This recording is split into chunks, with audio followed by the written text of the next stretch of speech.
जे लोक पैशाच्या मागे पळतात त्यांना कधीही पैसे मिळत नाहीत. हा नियम आहे. तू पैशाला आस लाव, तुझ्या पुढे पळणार. कारण लक्ष्मी चंचल आहे ना, तुम्ही त्याच्याकडे मागे जाऊच नका, ती येते की बरोबर.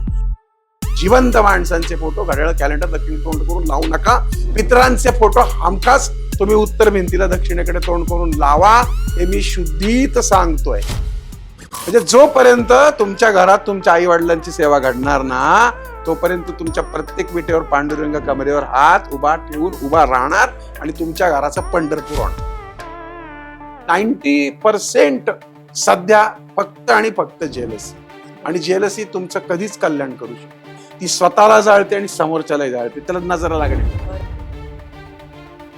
समजा आता फार मला वास्तुशास्त्रातलं कळत नाही, एखादे आपले बघणारे प्रेक्षक आहेत किंवा त्या घरातलंही काही फार एवढं माहिती नाही की कोणती दिशा काय वगैरे, तर असे कोणते सोपे सोपे उपाय ते घरात करू शकतात ज्यामुळे घरात थोडी पॉझिटिव्हिटी येईल? उत्तर आणि दक्षिणेकडे तोंड करून अजिबात स्वयंपाक. म्हणजे माझी जवळजवळ 40-45 वर्षाची जी प्रॅक्टिस आहे त्याच्यामध्ये मी बघितलं की दक्षिण आणि उत्तरेकडे तोंड करून स्वयंपाक खरंच खूप प्रॉब्लेम आहे.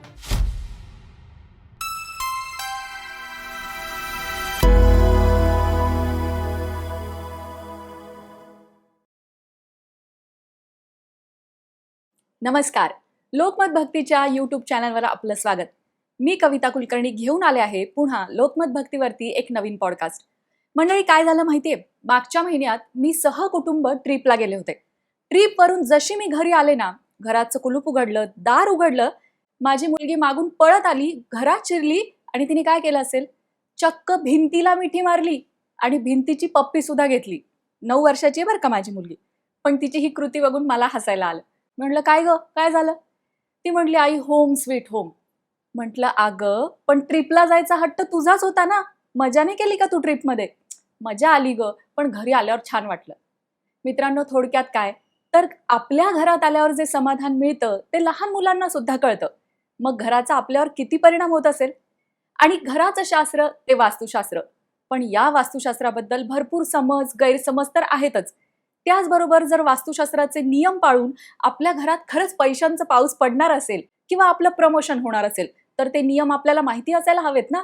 जर वास्तुशास्त्राच्या नियमांचं उल्लंघन झालं, आपल्या घरात आजारपण आले तर आपण काळजी घ्यायला हवी. पण या सगळ्याबद्दल योग्य मार्गदर्शन देणार कोण? अर्थात आपले आजचे पाहुणे, आनंदी वास्तूचे आनंद पिंपळकर सर. सर, तुमचं आजच्या कार्यक्रमात खूप खूप स्वागत. ओम साईराम. ओम साईराम. सरांबद्दल खरं तर सांगायची गरज नाही, सगळ्यांना सर माहिती आहेत. पण तरी एकदा, 68 पुस्तकांचे लेखक, वास्तुशास्त्र, ज्योतिषशास्त्र या विषयांवरती सरांची पुस्तकं प्रसिद्ध आहेत. इतकंच नाही तर 20 लाखांच्या वर सरांचे फॉलोअर्स आहेत. गेल्या 40 वर्षांपासूनचा सरांना या क्षेत्रातला अनुभव आहे. मग सरांपेक्षा योग्य व्यक्ती आपल्यासारख्या पामरांना मार्गदर्शन करणारा नक्कीच कोणी नसेल. चला तर मग सुरुवात करूया. सर, सगळ्यात पहिला प्रश्न म्हणजे, मी सुरुवातीला म्हटलं तसं वास्तुशास्त्राबद्दल समज आहेत, गैरसमज आहेत. बरोबर आहे. पण आम्हाला वास्तुशास्त्र म्हणजे नक्की काय आहे हे अगदी थोडक्यात सांगितलं सुरुवातीला तर बरं होईल. कसं आहे ना, की वास्तुशास्त्र तसं बघायला गेलं तर कितीही आयुष्य कमीच पडतील त्याला. म्हणजे याच्यावरती आतापर्यंत 27 ग्रंथ लिहिले तरी अजून आपल्यापर्यंत ती माहितीच नाहीये. पण आताचा काळ धावपळीचा असल्यामुळे आपल्याला जर अगदी 1 मिनिटात वास्तुशास्त्र समजायचं असेल तर फार सोपं आहे. आता बघ, मला एक सांग की एकूण आपल्या दिशा किती आहेत? एकूण 10 दिशा आहेत, बरोबर? आता मला सांग, पहिली दिशा कोणती? आपण पूर्वेचं नाव. पूर्व. तुझे मिस्टर म्हणतात की नाही, आमची ही करेन ती पूर्व. म्हणजे कर्त्याच्या कर्तृत्वाची दिशा म्हटली की आपण पूर्वेकडे बघतो. बरोबर. दुसरं बघा, म्हणजे शब्दात आलं ना, करती ती पूर्व, पश्चात येणारी पश्चिम, शांत होणारी क्षिम होणारी पश्चिम. आता मला सांग की एक क्षीणत्व दाखवते ती दक्षिण. पण दक्षिणेला जर काना लावला तर दक्षिणा म्हणजे तिथून धन पण येतं. आणि आता दे मला माझ्या प्रश्नाचं उत्तर. प्रत्येक प्रश्नाचं उत्तर देणारी, उत्तरोत्तर प्रगती करणारी. आणि जसं तू म्हणली की पूर्वेला सूर्य आहे, त्याच्यामध्ये जीवनसत्व आहे, त्याच्यामध्ये जीवन तत्व आहे, तसं उत्तर दिशेला ध्रुव तारा आहे आणि तो आढळ आहे. म्हणून उत्तर दिशा ही प्रत्येक प्रश्नाचं उत्तर देते. करेन ती पूर्व, शांत होणारी पश्चिम, क्षीण होणारी दक्षिण, दक्षिणा देणारी दक्षिण, उत्तर देणारी उत्तर, दृढ करणारी उत्तर. पूर्व आणि दक्षिणेच्या मध्ये आग्नेय. आता आग्नेयचा फोड कर. अग्नी अग्नी अग्नी आग्नेय म्हणजे काय तर तिथं अग्नी पाहिजे. म्हणजे काय झालं, अग्नी कुठं पेटतो घरामध्ये? तर स्वयंपाकघरामध्ये पेटतो. बरोबर. झालं, सापडलं. करीन ती पूर्व, आग्नेयाला अग्नी, क्षीण करणारी दक्षिण, त्याच्यामध्ये निऋती. म्हणजे दक्षिण आणि पश्चिमेचा कोपरा हा नैऋत्येचा. मग निऋती म्हणजे कोण? तर घरातला जो कर्ता असतो तो झाला निऋती. मग त्याचे स्थान, मग तो पायावर उभा आहे म्हणून निऋतीचं स्थान, घरातल्या कर्त्याचं स्थान हे नैऋत्य दिशा. आता आपण पुढची दिशा बघतो ती वायव्य. वायव्य म्हटलं तर वायव्य शब्दामध्ये आला वायू. वायू म्हटल्यानंतर काय झालं की तिथं हवेची हालचाल आली म्हणून वायू तत्व त्या ठिकाणी असायला. आणि वायूला इंग्रजीमध्ये गॅस म्हणतात की नाही, त्यामुळं सेफ्टी टँक, संडास, बाथरूम हे वायव्य दिशेला असावे. आणि आता पुढची सगळ्यात लाडकी, सगळ्यांची आवडची दिशा, जिथून ईश्वरी स्तोत्र संपूर्ण जगामध्ये निर्माण होतं, ती म्हणजे कुठली? ईशान्य. म्हणजे ईश्वरी तत्वाची ईशान्य. पहा किती सोपं आहे. मग मला सांग, अग्नी तत्वाच्या दिशेमध्ये जर पाण्याची अंडरग्राऊंड टाकी चालेल का? नाही. निऋती जिथं तत्व आहे तिथं तुमचा गॅस पेटवलेला चालेल का? किंवा जिथं ईश म्हटलंय, ईशान्य म्हटलंय, ईश्वर म्हटलेलं आहे, तिथे संडास किंवा सेफ्टी टँक बांधून चालेल का? थोडक्यात या दिशांमध्येच वास्तुशास्त्र लपलंय. या झाल्या आपल्या 8 दिशा. आता उरलेल्या 2 दिशा, एक ऊर्ध्व दिशा आणि दुसरी अधो दिशा. ज्यांच्या ऊर्ध्व दिशेनं घरं असतात, आता आपण बघतो की मुंबईमध्ये 30-30, 40-40 मजली घर आहेत. किंवा आपण अशी इंग्रजकालीन सुद्धा काही वास्तू बघतो की ज्या खूप उंच उंच आहेत, म्हणजे त्याला छत 30-30 फूट उंचीवरती आहे. मग त्या काय ऊर्ध्व दिशेने त्या प्रगती करतात. आणि आपण पाहतो की जे लोक तळघरात राहतात किंवा जे लोक तळघरात बंकर बनवून राहिले, त्यांची अवस्था काय झाली? अधोगती. ऊर्ध्वगती, अधोगती. कळलं तुला? 10 दिशांचं वास्तुशास्त्र इतकं सोपं आहे. त्यामुळे लक्षात घ्या. मात्र हा नियम फ्लॅट सिस्टीमच्या बाबतीत नाहीये बरं का. आपल्याकडे काय झालंय, हल्ली खूप सारे रील स्टार्स एवढे आलेले आहेत की हा जमिनीचा नियम हा 40व्या मजल्यावरच्या फ्लॅट्सला देखील लावतात. यामध्ये जर तत्व कळली तर तुमच्या घरामध्ये, तुमच्या घराची रचना जरी कशी असली तरी ती तत्व त्या कोपऱ्यात जर निर्माण केली तरी सुद्धा वास्तुशास्त्र काम करतं आणि तुमची वास्तू बॅलन्स होते. यासाठी मी असं बघितलंय की नैऋत्य कोपऱ्यामध्ये किंवा आग्नेय कोपऱ्यामध्ये किचन नाही, म्हणून त्या ठिकाणी म्हणजे तोडफोड करून कुठं बेडरूम घेतलेत, कुठं किचन घेतलेत आणि कुठं करून धडाचा विधूस करून टाकलाय. 40-40 मजल्यावरती वास्तुशास्त्राचा इतका बाऊ करून त्या घराची पूर्ण एनर्जी नष्ट करून टाकली. त्यामुळे लक्षात घ्या, माझ्या सर्व ह्या आनंदी वास्तूच्या किंवा वास्तुशास्त्राच्या जेवढे प्रेम करतात त्यांनी लक्षात घ्या की वास्तुशास्त्र म्हणजे तोडफोड अजिबात नाही.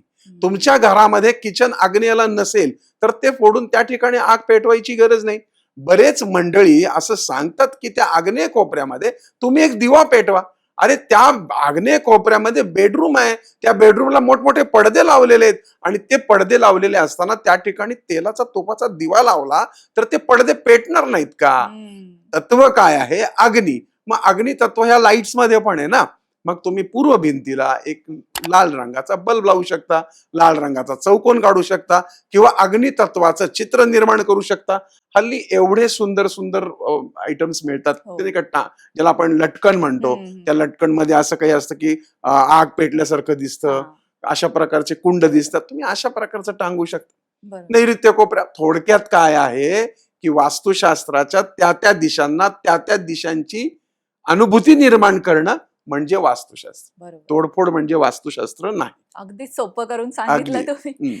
आता आपण ना फ्लॅटच्या वास्तुशास्त्राबद्दल बोलू, पण त्याआधी एक साधा असा माझा प्रश्न आहे, म्हणजे आपण जिज्ञासा म्हणू की वास्तुशास्त्राच्या नियमांचं पालन करून खरंच एखादं घर आबाद किंवा बरबाद होऊ शकतं का? म्हणजे त्या नियमांमध्ये तेवढी ताकद हे पाहता. सगळ्यात महत्वाचं म्हणजे सुरुवात कुठून होते सांगतो. म्हणजे असं आहे की बा एखाद्याचं घर वास्तुशास्त्राप्रमाणे म्हणजे पैशाचा पाऊस पडतो वगैरे सगळं, म्हणजे हे सगळं चुकीचं आहे असं माझं म्हणणं. असं काही नाहीये.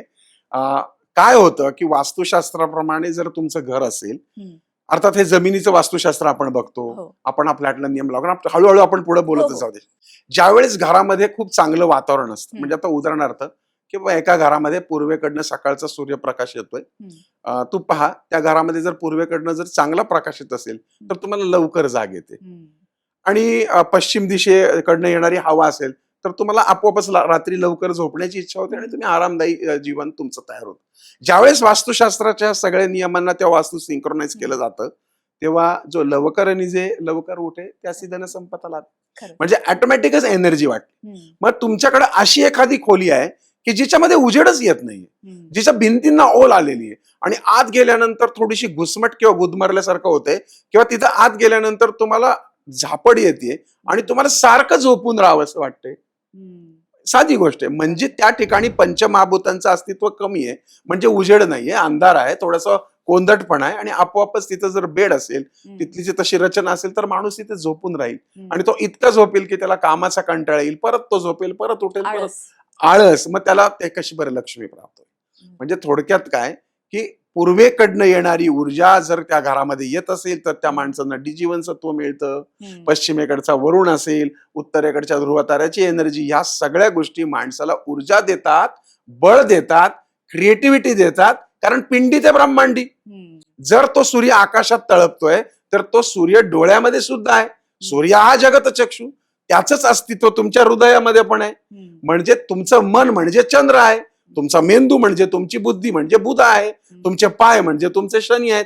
मग जर पिंडी ते ब्रह्मांडी आपण म्हणतो तर त्या प्रत्येक ग्रहाचा अंमल या घरावरती, आणि या घराचा वातावरणाचा पंचमहाभूतांचा अंमल आपल्यावरती, आणि त्यानुसार आपल्याला तेज, ऊर्जा किंवा आळसटलेपणा निर्माण होतो. आणि ज्यावेळेस आपण एनर्जीने युक्त होतो त्यावेळेस कामं वाढतात, क्रिएटिव्हिटी वाढते, आणि आपोआपच लक्ष्मी आपल्याकडे पाणी भरते. याच्यामध्ये कविता फार महत्वाचा मुद्दा आहे, कर्मविपाक सिद्धांत. माहिती तुला काय कर्मविपाक सिद्धांत सांगतो काय? आता माझ्याकडे एक व्यक्ती आली आहे की त्याचा व्याजाचा व्यवसाय, आणि असंख्य लोकांच्या मानामुंड्या त्यांनी पिरगळलेल्या आहेत, की खूप लोकांचे लाख रुपये त्यांनी घेतलेत, आणि लाखाचे 5 लाख झाले तरी त्याचे लाख फिटले नाहीत, आणि व्याजावारी त्यांचं घर लुबाडले, पैसे लुबाडलेत, लोकांच्या स्त्रियांवर वाईट नजर ठेवलेली आहे, आणि दिवस रात्र नामस्मरण करतोय, आणि दिवस रात्र वास्तुशास्त्राप्रमाणे घराची रचना करतोय. उपयोग आहे का ग? काहीच नाही. जे पेरलं ते उगवत. त्यामुळं कर्म आणि वास्तू यांचा खूप मोठा घनिष्ठ संबंध. नाहीतर आजपर्यंत जगामध्ये बहुतांशी जी अत्यंत श्रीमंत झालेली लोक आहेत त्यातलं प्रमाण कष्टाने होत असतील, व्यापाराने होत असतील, ज्ञानाने होत असतील, परंतु बहुतांशी मंडळीकडे बघितलं ना आपण तर थोडस चुकीच्या मार्गाने श्रीमंती सध्याच्या काळात आपल्याला खूप पाहायला मिळते. मग तिथे आजारपण असतं, मग तिथे मुलं नीट वागत नाहीत, मग काही ना काहीतरी प्रॉब्लेम्स असतात, कोर्ट कचेरी मागं लागतात, कॅन्सर मागं लागतात. पण ज्यावेळेस आम्ही वास्तू बघतो तेव्हा त्यांनी सगळं वास्तूप्रमाणे केलेलं असतं. पण तरी पण जेव्हा तो त्रास कमी होत नाही किंवा तो त्रास का होतो तेव्हा त्यांना विचारलं जातं की काय हो, तुम्ही काय करत होता?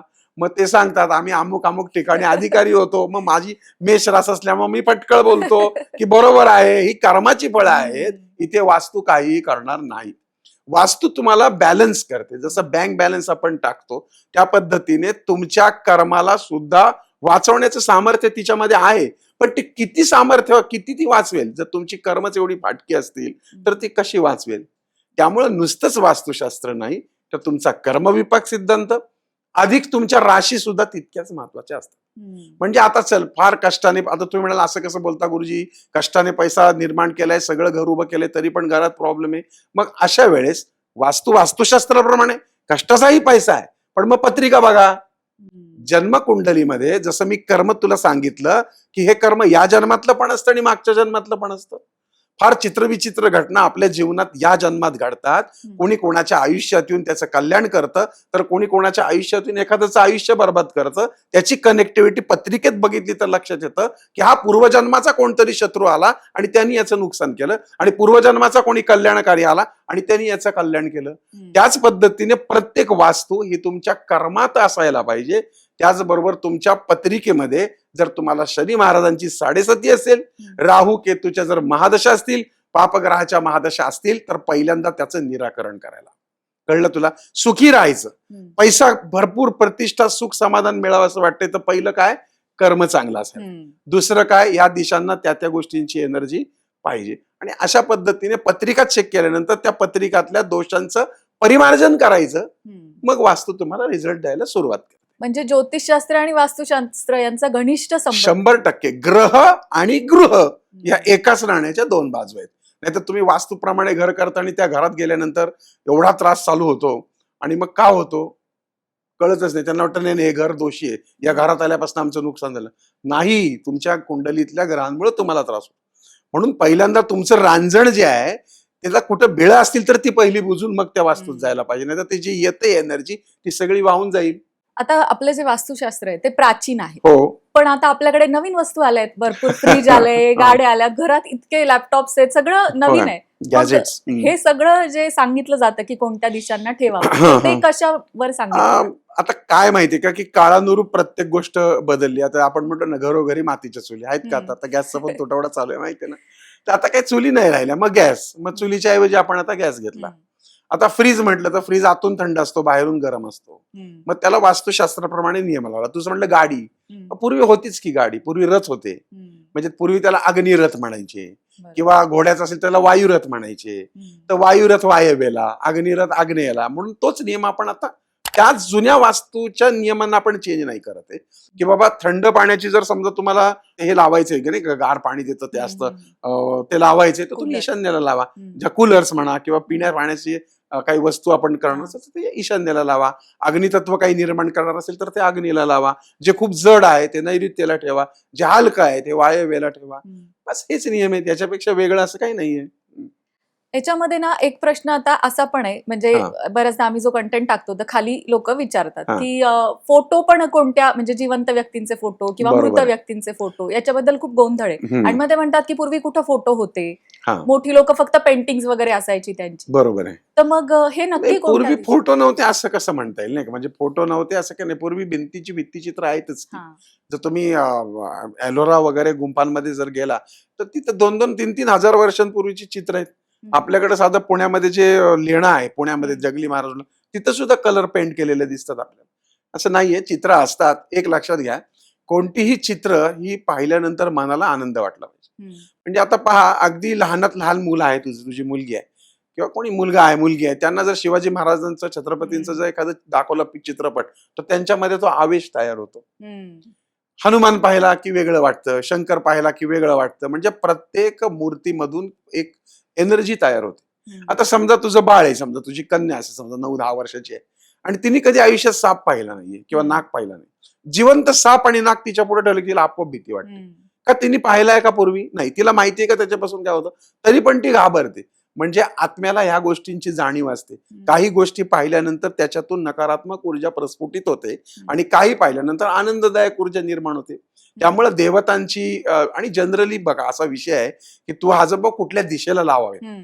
तर जनरली एक फार महत्वाचा नियम आहे की जिवंत माणसांचे फोटो, घड्याळ, कॅलेंडर, सर्टिफिकेट्स, हम्म. लहान बाळांचे, मुलांचे सुंदर सुंदर फोटो, देवतांचे फोटो आणि सकारात्मक फोटो हे कधीच उत्तर भिंतीला दक्षिणेकडे तोंड करून लावू नयेत.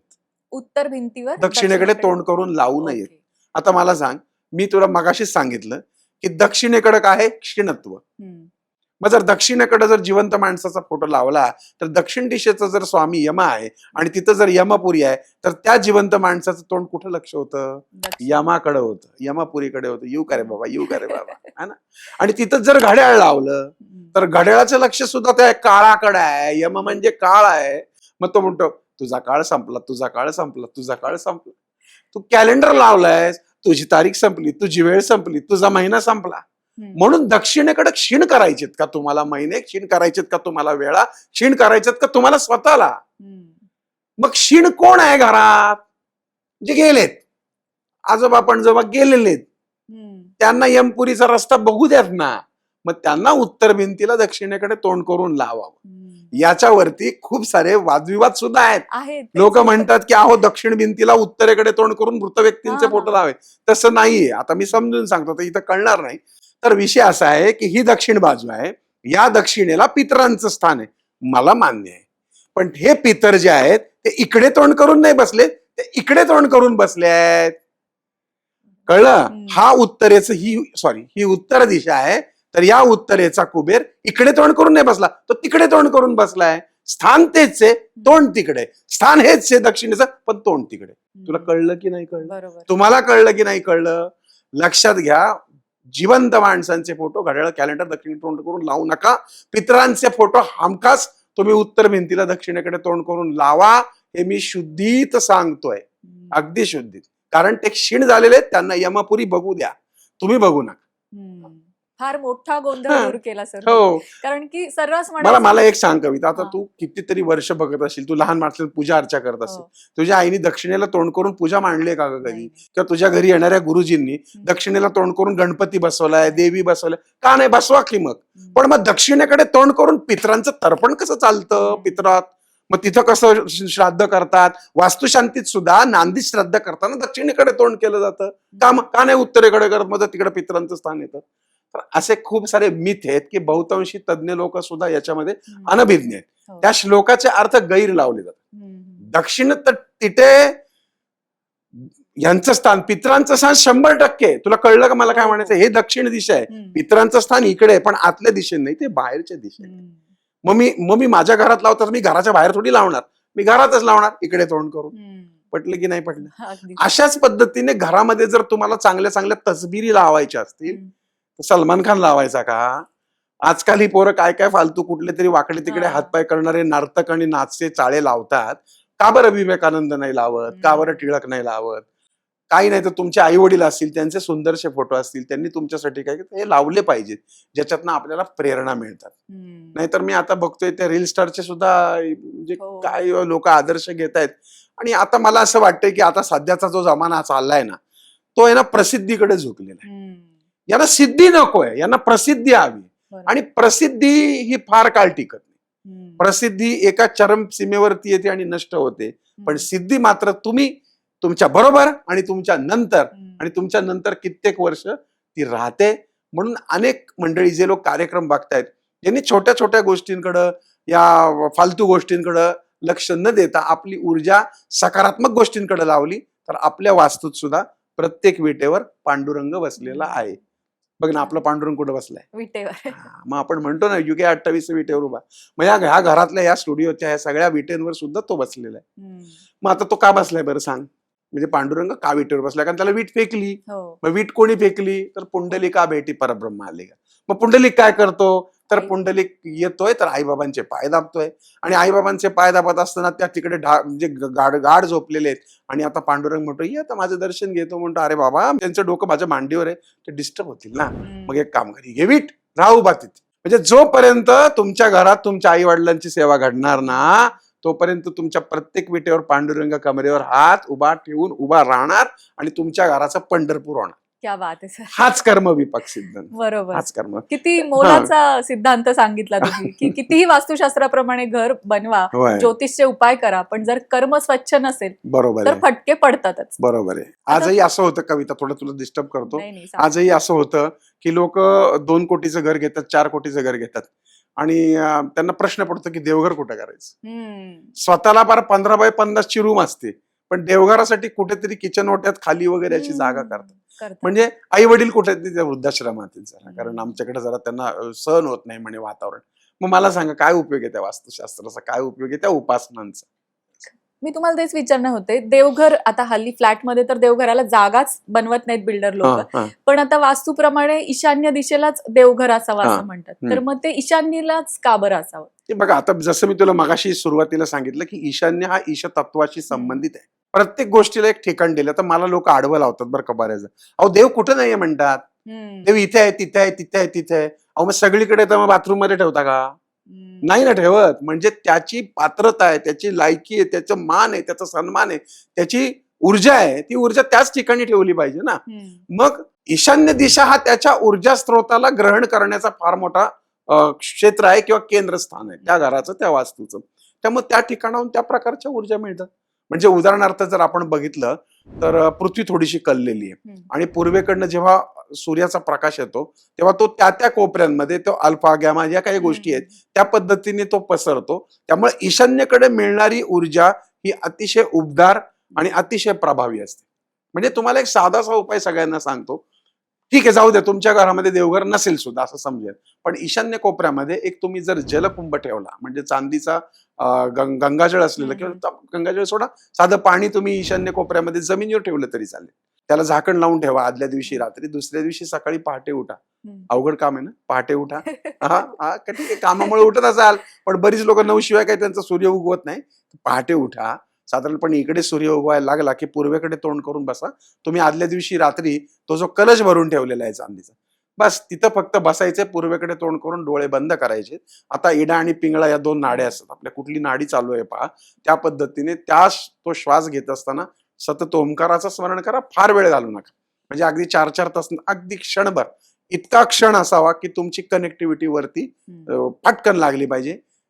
अगदी 1, 2, 4, 5 वेळा जेव्हा तुम्ही श्वास घ्याल सोडाल, श्वास घ्याल सोडाल, आपोआप तुमची कनेक्टिव्हिटी लागणार म्हणजे लागणार. सकाळची वेळ, तो वातावरण आणि ते जल, या सगळ्याची कनेक्टिव्हिटी होती आणि एक क्षणभरासाठी तुम्ही तादात्म्य पावता. आणि मग तिथून तुम्ही उठा. तुम्हाला किती दिवसभर फ्रेश वाटतंय बघा. कोणत्याही प्रकारची, आपण हल्ली घेत बघतो किंवा जरा थकवा आला म्हणून एखादा कोणतरी गोळी घेतं किंवा जरा फ्रेश वाटतं, कोणी ते कोल्ड ड्रिंक्स पितं, कोणी काय काय पितं. पण हा दिवसभरासाठी ऊर्जा देणारा तुम्हाला मार्ग. दुसरी गोष्ट अशी की सातत्यानं तुम्ही ईशतत्वाच्या संपर्कात जर राहिलात तर तुमच्या चेहऱ्यावरती एक प्रकारचं तेज येतं. आता कसं सांगतो, तू वेदपाठ शाळेत चल, मी तुला दाखवतो. वेदपाठ शाळेमधले बटू आणि एखाद्या इंग्लिश मिडियम मधली मुलं, या दोघांच्या चेहऱ्यामध्ये निरागसता असते जरूर, पण तेच तुला वेदपाठ शाळेतल्या मुलांचं दिसणार, कारण सातत्यानं त्यांचा ओंकाराचा किंवा सातत्याने चाललेला उच्चार त्यांच्या चेहऱ्यावरती एक प्रकारचं तेज निर्माण करतो. बरोबर. मी कोणी म्हणत नाही की श्रीमंत गरीब हा भेद नाही. एखाद्या झोपडपट्टीतल्या अतिशय दरिद्री घरातल्या मुलाला उचला तुम्ही, जातपात कोणती असू द्या, त्याला वेदपाठ शाळेत टाका, 6 महिन्यामध्ये त्याच्या चेहऱ्यावरती अध्यात्माचं तेज निर्माण होतं. म्हणजे तुम्ही जसा विचार करता, जशा वातावरणात राहता, तशा प्रकारची ऊर्जा तुमच्यामध्ये प्रस्फुटित होते. डॉक्टर बघितले की वेगळे दिसतात, कंडक्टर वेगळे दिसतात, पोलीस वेगळे दिसतात, हमाल वेगळे दिसतात, म्हणजे चित्रपट दिग्दर्शक वेगळे दिसतात, नट वेगळे दिसतात, मी वेगळा दिसतो. हे सगळं का दिसतं? कारण आपण जो विचार करतो त्या विचारांची ऊर्जा तुमच्यामधनं चेहऱ्यावरती. आता एखादा राजकारणी म्हणलं की राजकारणी दिसतोय बरं का, कपड्यावरून नाही, त्यांनी साधे कपडे घालू द्या, तो लंगोटवर फिरू द्या, पण ते लोक राजकारणी बरं का, कारण त्याच्याकडे ते वेगळंच असतं. म्हणजे प्रत्येकाच्या विचारांची ऊर्जा, तो ज्या ठिकाणी राहतो त्या वास्तूची ऊर्जा, त्याच्या राशीची ऊर्जा, या सगळ्या ऊर्जांचा खेळ म्हणजे माणूस. म्हणून पिंडी ते ब्रह्मांडी. म्हणून तुम्हाला काय व्हायचंय तुमच्या जीवनात, जो तुझा पहिला प्रश्न होता की पैशाचा पाऊस. बरं, पैशाचा पाऊस ठीक आहे, कोणी कोणत्या क्षेत्रात त्याला काम करायचं, तुला समजा यात करायचं, तर अँकरिंग करताना तुला अँकरमध्ये नाव मोठं कमवायचं. मग याचाच अर्थ तुझ्याकडे क्रिएटिव्हिटी पाहिजे, तुझ्याकडं विचार करण्याची क्षमता पाहिजे. तू किती छान सुरुवात केली, मला फार आवडली. हे क्रिएटिव्हिटी म्हणजे काय, तर तुझ्या पत्रिकेतला शुक्र चांगला आहे, म्हणजे शुक्राबरोबर बुध, मग शुक्राबरोबर बुध म्हणजे वास्तूतली शुक्राचं स्थान कुठलं तर ईशान्य आणि उत्तर, बुधाचं स्थान कुठलं तर ईशान्य. म्हणजे ह्या दिशांना जर तू नीट पद्धतीने हँडल केलं आणि त्या त्या दिशांना बसून तू अभ्यास केला, त्या दिशेनं तू लेखन केलं, हातामध्ये हिरा घातला, पिंडी ते ब्रह्मांडी, तो शुक्र तुला क्रिएटिव्हिटी देईल, बुध तुला बुद्धी देईल, तुला सुचवेल. आणि सेम घरातल्या प्रत्येक माणसाच्या राशीनुसार त्या खोल्या जेव्हा आपण निवडतो, किंवा मुलांची खोली वायव्य, आजी आजोबांची ईशान्य, कर्त्याची, तर त्या त्या ठिकाणची ऊर्जा त्या प्रकारचं तेज आणि ऊर्जा त्याच्या भोवती निर्माण करते आणि तो सुखी. हा सोपा फंडा आहे. तो साधे बघ कार्यक्रम की एखादा डान्स इंडिया डान्स किंवा ते सिंगर असतात, लिटिल सिंगर, ते पोरग झोपडपट्टीत नाही येतं कुठून तरी, आणि त्या दिवशी ते खूप कसं तरी दिसतं, अगदी विचित्र. पण 5 महिन्यांनी जेव्हा ते विजेता म्हणून येतं तेव्हा त्याच्या चेहऱ्यावर वेगळं तेज असतं, कारण त्या कंपन्या त्याला 5 स्टार हॉटेलमध्ये ठेवतात, त्याचं ब्रेन मॅपिंग, ब्रेन वॉशिंग करतात आणि त्याच्या चेहऱ्यावरती तेज दिसतं. मग कोण म्हणतं की साधा माणूस जीवनात यशस्वी होऊ शकत नाही? आपण प्रॉब्लेम काय माहिती आपला, आपण सतत नकारात्मक विचार करतो, आपण दुसऱ्याचा विचार करतो. माझ्या घरापेक्षा त्याचं घर चांगलं आहे, माझ्या घरापेक्षा तो देखणा आहे, माझ्या घरापेक्षा तो बुद्धिमान आहे, माझ्यापेक्षा तो हुशार आहे, त्याच्याकडे जास्ती पैसे, तर त्याचं मरू द्या. तू तुझा जर विचार करशील स्वतःचा, तो कर. स्पर्धा असावी पण जेलसी नसावी. आणि 90% सध्या फक्त आणि फक्त जेलसी, आणि जेलसी तुमचं कधीच कल्याण करू शकत. ती स्वतःला जाळते आणि समोरच्याला जाळते, त्याला नजर लागणे म्हणतो. म्हणजे आपण छानसं घर बांधतो, आपल्या नातेवाईकांना बोलवतो, या या या या, आपल्याला वाटतं वा वा, आपलं कौतुक करतील. अहो कसलं कौतुक, ते नजर लावून जातात. आणि म्हणून तुमच्या एनर्ज्या ज्या असतात त्या एनर्ज्या खराब केल्या जातात नजरेच्या माध्यमातून. बरोबर, ठीक आहे. मग आता छान दिसते बाबा, कविता छान आहे, छान तिचं कुटुंब चाललंय, माझं डिस्टर्ब आहे ना, हिचं कसं काय चांगलं चाललं, मग झालं, लागली नजर. म्हणजे काही वेगळे जादूटोणे करायची गरज नाही, कारण क्वांटम फिजिक्स सांगतं की प्रत्येक गोष्ट ही लहरीवरती आणि ऊर्जेवरती बनलेली आहे, आणि प्रत्येक ऊर्जा ही सकारात्मक आणि नकारात्मक गणली जाते असं नाही. ऊर्जा ही एकच आहे, सकारात्मक, फक्त तिला नकारात्मक केली जाते. उदाहरणार्थ ही वायर आहे, ही सकारात्मक आहे, बरोबर. पण ह्या वायरला जर कट झाला, माझं बोट लागलं आणि मला शॉक लागला, तर ती नकारात्मक आहे. म्हणजे जगातली सगळी ऊर्जा ही सकारात्मकच आहे, विचार करण्याची प्रवृत्ती तिला नकारात्मक आहे. त्यामुळे या जगात प्लसच आहे, म्हणजे निगेटिव्ह काही नाही. आपण कसं बघतो त्याच्यावरती डिपेंड आहे. आणि म्हणून वास्तूत राहताना वास्तुशास्त्राप्रमाणे घर असायला पाहिजे, मान्य आहे. नसलं तरी सुद्धा तुमची शरीराची जी वास्तू आहे, कारण याला बघून तर त्याला ठरवलाय. वास्तू पुरुषाची रचना बघितली तर त्याचं जे डोकं आहे ते ईशान्येला आहे, पाय त्याचे नैऋत्येला आहे, हात या बाजूला इकडे, हात या बाजूला इकडे. तू पाहिला असेल वास्तू पुरुष. मग डोक्याची बाजू ईशान्य, मग तिथं चालेल का संडास बाथरूम, सेफ्टी टँक? डोक्यात तेच होईल की. ज्या पायावर तो उभा आहे त्या पायात ताकद पाहिजे ना, त्याला पांगळं करून कसं चालेल? हा हात आहे, हा जेवणाचा आहे, म्हणजे आग्नेय दिशा ही जेवणाची आहे, ही दिशा डावी आहे धुण्याची आहे. मग वायव्य दिशेला संडास बाथरूम पाहिजे. पोट हे ब्रह्मस्थान आहे, म्हणून पाठीवरती ओझं ठेवून चालेल का? म्हणून ब्रह्मस्थानाला महत्व आहे. मग ह्या वास्तू पुरुषाचं डोकं तिथे, पाय इकडे, हात इकडे, हा हात इकडे, ही मांडी इकडे, ही मांडी इकडे, या मांडीवर बायको, या मांडीवर मुलं.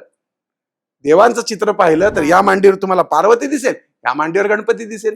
म्हणजे काय, तर हीच ते नैऋत्येची बाजू पत्नीसह शयन बेडरूमाची, तर वायव्येची मुलांची. किती सुंदर. दमलो का मी?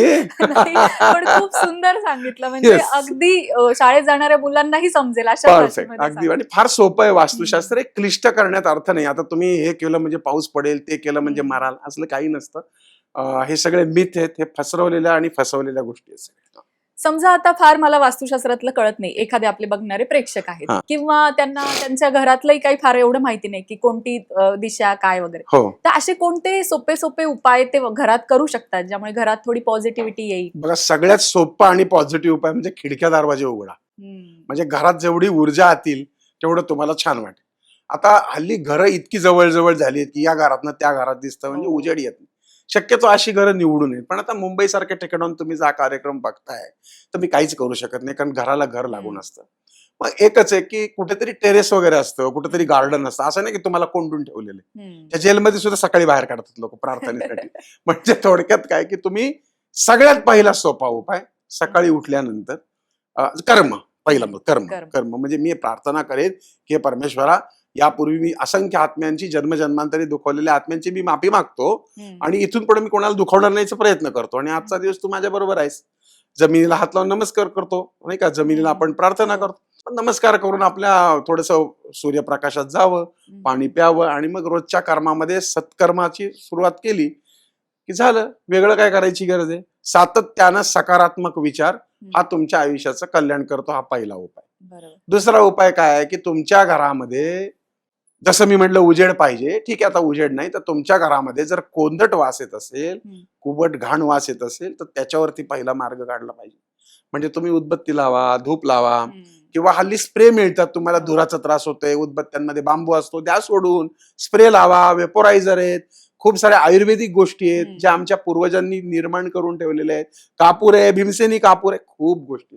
काही नाही तर देवाची पूजा करून देवाला फुलं वा, त्या देवाच्या फुलांमधून सुगंध येतो. आता सध्या गजऱ्या तू बघते ना रोडला, तो नुसता असा घेऊन उभा राहिला तर घमघमाट येतो. मोगऱ्याचा वास कसा येतो, तो मोगरा तुमच्या डोक्याला इथं क्लिक करतो. म्हणजे प्रत्येक वासाची एक थेरपी आहे, त्याला म्हणतात अरोमा थेरपी. मग आपण उदबत्ती लावतो गुलाबाची, लावतो मोगऱ्याची, लागतो पारिजातकाची, लावतो हिनेची, लावतो गुगुळ. मग ह्यानं काय होतं की आपल्या डोक्यातली जी केंद्र आहेत ती थोडी जर्क बसतात त्यांना, आणि त्यामुळे वातावरणामध्ये शुद्धी बरोबरच उदबत्ती किंवा धूप सुद्धा गरजेचं आहे. आता मी सांगितलं उदबत्ती लावा, दिव्यातनं पण एक प्रकारची ऊर्जा बाहेर पडते. म्हणजे तू बघ, खूप थंडी असेल ना आणि कोझी घर असेल तर तू एक तेलाचा तुपाचा दिवा लाव आणि त्या देवघरात जा, तुला असं उबदार वाटतं. किंवा हल्ली बघतो आपण की त्या तुपाच्या दिव्यामध्ये किंवा तेलाच्या दिव्यामध्ये काही अत्तर टाकलं जातं, सगळीकडे तो वास सुटतो घरामध्ये. म्हणजे ऊर्जा सुवासाने सुकेंद्रित होते. आपल्या डोक्यातली जी केंद्र असतात ती जागृत होतात, वास्तूची केंद्र देखील जागृत होतात. सोपा उपाय म्हणजे सकाळी लवकर उठा, ईश्वराचे आभार माना, चुकीची माफी मागा, मग पंचमहाभूतांच्या अस्तित्वात जा, आंघोळ करा, देवाची पूजा करा, देवाला फुलं वा, फुलं वाहताना फुलं वा, बेल वा, तुळस वा. अरे काय आहे बेलामध्ये? काय आहे बेलामध्ये? उष्णता, शामकता आहे. तुळशीत काय? अरे चावली ना माशी की लगेच जाऊन ते शेंबड पोरग जातं आणि तुळशीतली माती लावतं. इतका जबरदस्त हिंदू धर्मातला किंवा सनातनामधला प्रत्येक गोष्ट, पान आणि फूल, प्रत्येक गोष्ट ही आयुर्वेदाशी संबंधित आहे. अरे धोत्र्याला पण किंमत आहे, धोत्रा सुद्धा वाहतात, कारण धोत्रा सर्वाधिक औषधी आहे, पण तो विषारी पण आहे. भांगेला सुद्धा महत्व आहे, तुळशीला सुद्धा महत्व आहे, इथे कशाला महत्व नाहीये. म्हणजे जीवनात तुम्ही सकाळी उठले की काय जातो तिथे पेस्ट घेतो, तिथून कृत्रिमता चालू होते, कसा कसा कसा खासतो ते, म्हणजे सगळं इंग्लिशच चालू झालेलं. बरं उठलं की पहिलं काय करतो, मोबाईल. बाकी सगळं राहिलं, बाकी माफी बिपी गेली ते लावत, आणि मग त्याच्यात पहिलं असतं क्राईम स्टोरी. काल खून झाला, इकडे आग लागली, तिकडे यांनी त्याला मारलं. मग आता मला सांगा, दिवसभर ती एनर्जी तुम्ही तुमच्या डोक्यात घेऊन तुम्ही जर कामाला गेले तर कसं यश येणार. या गोष्टी किती वेळ लागतो माफी मागायला, किती वेळ लागतो कृतज्ञता व्यक्त करायला, 1-2 मिनिटं खूप होतात. मी सांगितलं ना की 4-4 तास नाही का वाजवत बसायची काही गरज नाही. तुमच्याकडे तो येत नाही, त्याला वेळ नाहीये तेवढा. तुमचं एक क्षण त्याच्यासाठी महत्वाचं आहे. जसं आपण एखाद्या पंतप्रधानांकडे तू भेटायला गेली, ते काय तुला दिवसभर घेऊन बसणार आहेत का, चहा पिऊ जरा नाश्ता करू, काय त्यांना एक क्षण भेटणार, निघून जाणार. तसंच ऊर्जेचं सुद्धा आहे. ऊर्जा ही दिवसभरात तुम्हाला फक्त एक क्षणच भेटते, पण त्यानंतर ती तुम्हाला दिवसभर नवचैतन्यित ठेवते, कारण पिंडी ते ब्रह्मांडी. त्याच पद्धतीने वातावरणामध्ये शुद्धी हवी. दुसरं, आम्ही जेव्हा वास्तू व्हिजिटला जातो तेव्हा घर एकदम चकाचक असतं लोकांचं, कारण आम्ही येणार म्हणलं तर घर साफ ठेवतात. मग मला एक सवय, मग मी काय करतो, मुद्दामून कपाट उघडून बघ. कपाट उघडलं की दाणकन अंगावरती सगळं पडतं. म्हणजे घर तुमचं स्वच्छ नाही, घर स्वच्छ नाही, घरामध्ये सगळे बोळे गोळे इकडे तिकडे पडलेले, अतिशय घाण. कशी ऊर्जा, मग तिथे तुम्ही 100 उदबत्त्या लावल्या तरी होणार आहे का. म्हणजे तुमचं घर स्वच्छ पाहिजे. पुढे कापूर जाळा, आरती करा.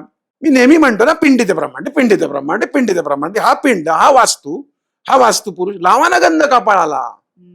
तुमच्या स्त्रियांना कपाळाला हळदी कुंकवाला काय फरक पडतो, लावा, टिकली लावा ना, काहीतरी सानिध्यात जा ना त्याच्या. निसर्गात हळद लावली, हळद अँटीसेप्टिक आहे, लावा. त्याचं जर का पेटंट परदेशात घेतलं जातं आणि आम्ही मात्र हळदी कुंकू देवाला वाद बसतो, कारण आम्ही फक्त देव आणि हळदी कुंकू एवढंच डोक्यात घेतलं. पण त्या निमित्ताने हाताला लागणारे हळदी कुंकू आणि कपाळाला लागणारे हळदी कुंकू, त्यातून तुमच्या शरीराला मिळणारा आयुर्वेदाचा भाग आम्ही कुठे लक्षात घेतला. हे जर कळलं ना, तर हा जो काही वितंडवाद चाललाय ना, की हे केलं तर ते होईल, ते नाही केलं तर ते होईल, हे सगळं थांबून जाईल. सर, तुम्ही आता म्हटलात की घर स्वच्छ ठेवा, कारण आपल्याकडे म्हणतो स्वच्छता जिथे लक्ष्मी वास बरोबर, करते. अगदी बरोबर. पण आता आपले काही प्रेक्षक आहेत, म्हणजे ठेवतात ते घर स्वच्छ वगैरे, पण तरी ना त्यांचं पूर्वकर्म असेल किंवा काय, पण आर्थिक अडचणी त्यांची पाठ नाही सोडत, पगार वाढत नाही किंवा व्यवसाय नीट चालत नाही. मग अशांसाठी काही असे बघ, मी तुला एक क्लिअर सांगतो, मला तुझं म्हणणं कळलं. माझं ना आनंदी वास्तूचं एक ब्रीद वाक्य आहे. म्हणजे मी ज्योतिषी आहे, मी वास्तूवाला आहे, पण आमचं एक वाक्य आहे. ते वाक्य असं आहे, your nature is your future. नीट समजून घे, your nature is your future. तुम्ही म्हणता आमचा व्यवसाय चालत नाही, बाबा तू उठतो आणि किती वाजता जातो, आलेल्या कस्टमरशी तू कसं बोलतो.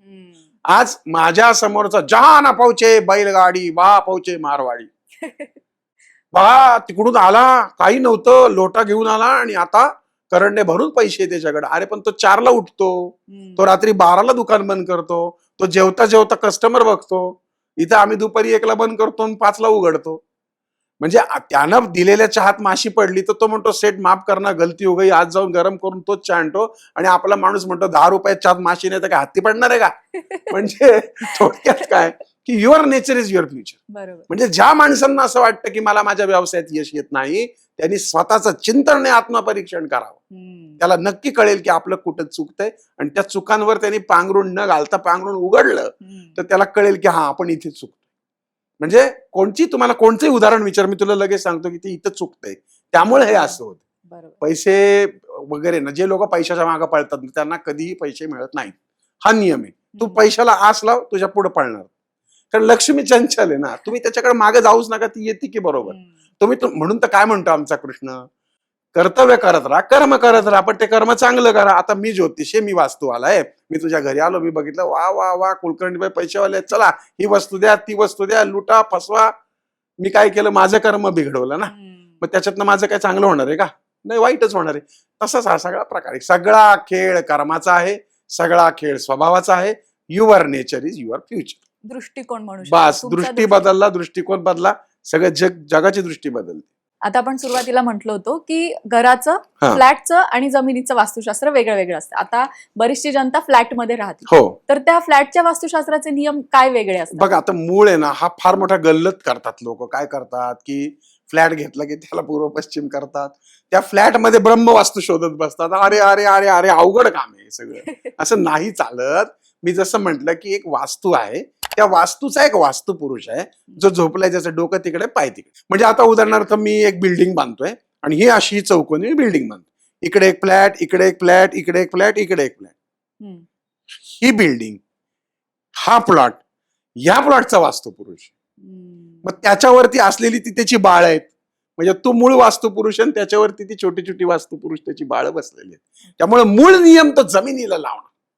मूळ नियम म्हणजे एखादा बिल्डर जेव्हा फ्लॅट बांधतो ना, तेव्हा बिल्डरनी काय करायचं की ईशान्य कोपऱ्यात टाकी घ्यावी प्लॉटच्या. त्यानं आग्नेय कोपऱ्यामध्ये त्याच्या आग्नीचे जे काय होते आर्थिंग, त्याच्यानंतर लाईटचं काय असतं ते जनरेटर्स आणि त्या बाजूला घ्यावं. नैऋत्य दिशेला त्यांनी पोडियम्स बिडियम्स करावी, उंच करावं. वायव्य दिशेला झेंडे लावावेत, छान करावं. ईशान्येला अंडरग्राऊंड टाक्या कराव्यात किंवा ईशान्येला तुम्ही स्विमिंग टँक करावं. हे झालं जमिनीचं मूळ वास्तुशास्त्र. ती तत्व त्याने त्या कोपऱ्यात निर्माण केली. मग बिल्डिंग बांधून त्याने कुठं का कसं का करेना चालू शकते, कारण ती त्याची बाळ आहेत ना त्याच्यावर नांदणारी. म्हणजे मी आहे, मला जर 4 बाळ आहेत तर मी सुखी असेल तर ती 4 बाळ सुखी असतील ना. असाच प्रकार आहे ना, कारण ह्या बाळाच्या मांडीवरती खांद्यावरती ती बसलेली आहेत. म्हणून बिल्डर्स लोकांनी सुद्धा वास्तू बांधताना जर वास्तूचा आधार घेतला तर ते वास्तूचा आधार घेऊन फ्लॅट बांधू पण शकतात. आणि जर तसं शक्य नसेल जागेअभावी तर ते मूळ जमिनीला बॅलन्स करून सुद्धा करू शकतात. फार अवघड नाही. आता जमिनीचे उतार असतील, हे असतील, आता सगळ्याच गोष्टी जमत. तसं जर म्हणलं तर मग भारत देशाच्या दक्षिणेला पर सगळं पाणी आहे, उत्तर सगळी बंद आहे. मग आता म्हणून काय देश काय राहण्याच्या लायकीचं नाहीये का? महाराष्ट्रामध्ये सह्याद्री पसरलाय म्हणून इथं भाऊ भावाचा वैरी आहे. म्हणजे आता मग काय सोडून जायचं का? मग प्रत्येकाने आपल्यापासून सुरुवात करावी.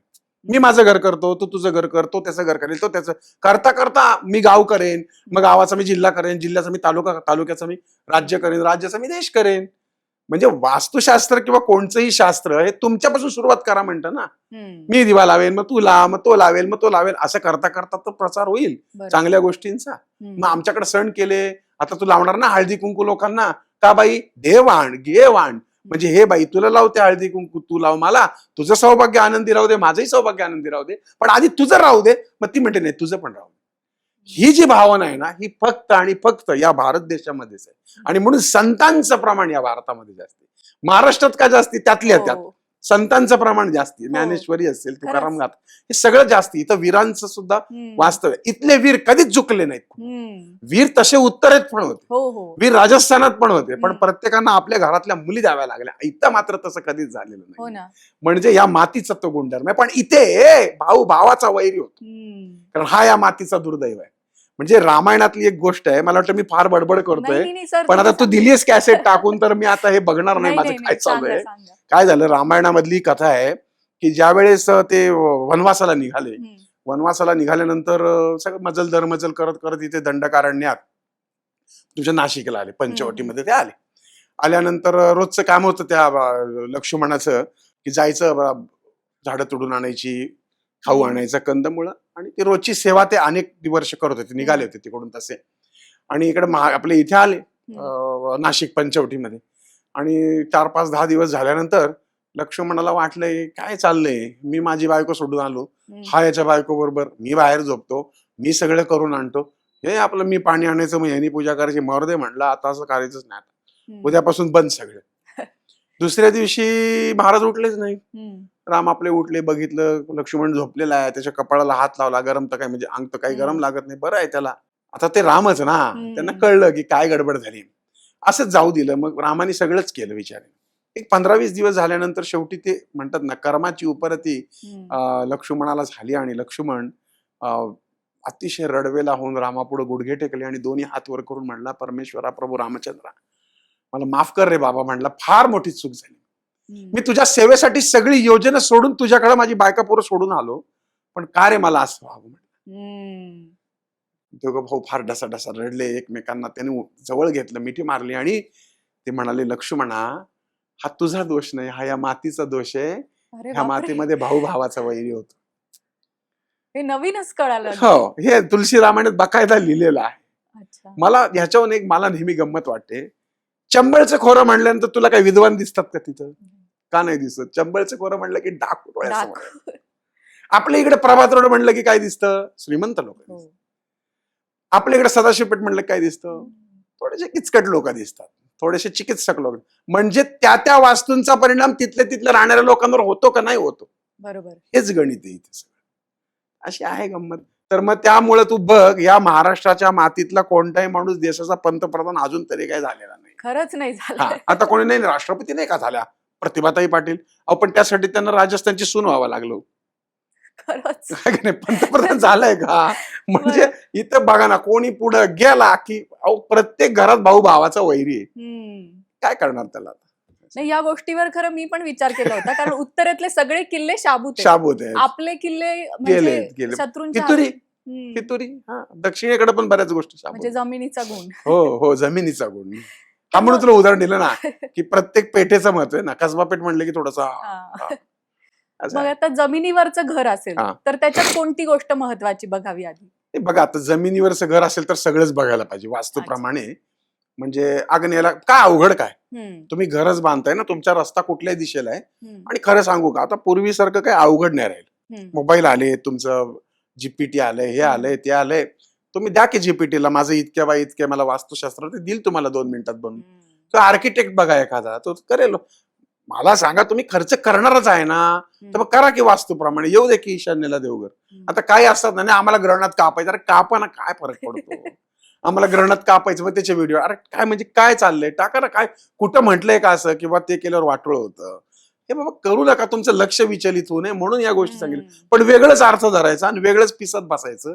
याच्यामुळे फक्त एकच होतं की कुठं ना कुठेतरी जे चांगल्या गोष्टींचा प्रचार प्रसार आहे, याला कुठं ना कुठेतरी नकारात्मक ऊर्जेमध्ये परावर्तित करायचं. म्हणून माझी सगळ्या लोकांना विनंती आहे की ज्यावेळेस अशा प्रकारच्या चुकीच्या काही गोष्टी तुम्हाला सांगितल्या जातात ना, तेव्हा त्याचं कार्यकारण भाव आधी तपासा की बाबा ह्यामागं काय असू शकतं. ते आधी विचार करा आणि मग बोला. आपल्याकडे काय असतं माहिती ना, आता हे आपलं चाललंय समजा, आता खाली ट्रोलर्स चालू होतील, मला अक्कल शिकवतील, तुझं ज्ञान काढतील, लोकमतला शिव्या देतील. आता यांना कामच नाही दुसरी, कारण यांनी आयुष्यात काही केलेलं नसतं. म्हणून मी नेहमी म्हणतो की तुमच्या चॅनल सोडा, तुमच्या छोट्या छोट्या गोष्टी आहेत की तुमच्या एखाद्या व्हिडिओवरती निगेटिव्ह कमेंट जास्ती येतात, याचा अर्थ नकारात्मक ऊर्जा खूप जास्ती आहे तुमच्याकडे. म्हणजे लोकांना सकारात्मक करण्याची प्रचंड गरज आहे. आणि जर चांगल्या कमेंट्स येत आहेत तर निश्चितच सकारात्मक ऊर्जा वाढते आणि चांगली लोक सुद्धा आहेत. त्यामुळे मला असं वाटतं की वाईट लोकांकडे न बघता चांगल्या लोकांकडे बघून चांगल्याच ऊर्जा आत्मसात केल्या तर चांगलंच होतं. त्यामुळे बघताना सुद्धा मोबाईलमध्ये लोकमत भक्ती बघा, अनंत पिंपळकर आनंदी वास्तू बघा, चांगल्या गोष्टी बघा. बरोबर, तुम्हाला सकारात्मक ऊर्जा देणारे चॅनल आहेत. अगदी बरोबर. सर, आता आपण समाप्तीकडे जातोय, तर संपला तुझा वेळ. आता हा बघ, तू काय म्हटली की हे थोडक्यात होणारा विषय, म्हणजेच आपल्याला भरपूर पॉडकास्ट करावे लागणार आहे. ठीक आहे, यावरती लोकमत भक्ती तर खूप सुंदर आहे, पण तुम्हाला आनंद पिंपळकर आनंदी वास्तू आमचं चॅनल सुद्धा आहे बरं का. त्याच्यावर सुद्धा मी रोज वेगवेगळे व्हिडिओ टाकत असतो. थोडीशी जाहिरात केली ग. तर पण जाता जाता एक असा गोल्डन रूल किंवा अशी गोल्डन टिप वास्तुशास्त्राची आपल्या प्रेक्षकांसाठी, जे त्यांच्या घरात ते करू शकतात, किंवा अशी एखादी चूक जे साधारणतः त्यांच्याकडनं होते पण त्यांनी ती करू नये. हा, आता बघा, कोणताही नियम असतो, उत्तर आणि दक्षिणेकडे तोंड करून अजिबात स्वयंपाक करू नका. म्हणजे माझी जवळजवळ 40-45 वर्षाची जी प्रॅक्टिस आहे त्याच्यामध्ये मी बघितलं की दक्षिण आणि उत्तरेकडे तोंड करून स्वयंपाक खरंच खूप प्रॉब्लेम आहेत घरामध्ये. याला सायंटिफिक कारण असावं, कारण दक्षिणोत्तर लोहचुंबक तुमचं म्हणजे चुंबकीय भार आहे, काय त्या अन्नावर परिणाम होतो की काय माहित नाही, तो एक भाग म्हणजे तो करू नका. ईशान्येला संडास नको. मी फ्लॅटचं सांगत नाही, जमिनीवरचं सांगतो. कारण फ्लॅटला ईशान्येला जर ह्याचा संडास आहे या बाजूला, तर शेजारच्याचा आग्नेयाला आहे आणि अख्ख्या बिल्डिंगच्या पूर्वमध्ये आहे. त्यामुळे तो इथे नाही लिहा. तुमचं जमिनीवर घर आहे आणि ईशान्येला संडास आहे, तर तो नका करू. नैऋत्य कोपऱ्यामध्ये अंडरग्राऊंड सेफ्टी टँक, शोष खड्डे, पाण्याच्या टाक्या, उतार, कॅन्सर.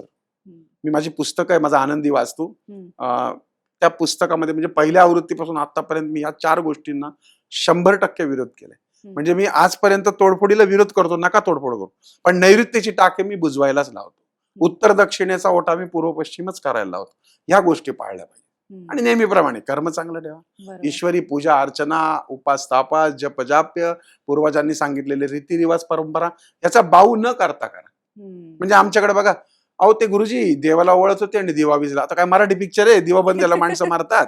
हे असं काहीतरी हिंदी मराठी चित्रपटातलं डोक्यात घेऊन मग तो हे कलशच कलंडला, गणपती त्या ह्याला जाग लागली. अहो तुम्ही एवढ्या त्या झुरमुळ्या सोडल्या, आरती करता करता तुम्ही एकीकडे बघताय एकीकडे आरती करताय, ते नाही कापूर पेटेल तर कावेल, मग कसला आलाय अपशकून.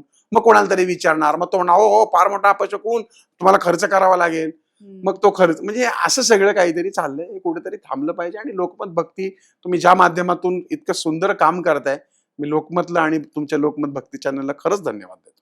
Thank you sir. आणि सगळ्यात मोठे धन्यवाद तुमचे की तुम्ही आज आमच्या कार्यक्रमात आलात. एवढं अनमोल मार्गदर्शन सोप्या भाषेत, अगदी शाळेतल्या मुलांनाही कळेल अशा भाषेमध्ये आम्हाला केलं, त्याबद्दल खरंच खूप खूप धन्यवाद. ओम साईराम. ओम साईराम. प्रेक्षकांनो, नक्कीच तुम्हाला सरांचं मार्गदर्शन आवडलं असेल. सरांकडून पर्सनल कन्सल्टेशन घ्यायचं असेल तर सरांचे कॉन्टॅक्ट डिटेल्स तुम्हाला डिस्क्रिप्शन बॉक्समध्ये मिळतील. याशिवाय आपण सरांबरोबर आणखीन पॉडकास्ट नक्कीच प्लॅन करू. पण विषय काय असावेत हे तुम्ही कमेंट बॉक्समध्ये नक्की सुचवा. पॉडकास्ट शेवटपर्यंत बघितल्याबद्दल धन्यवाद. ओम साईराम.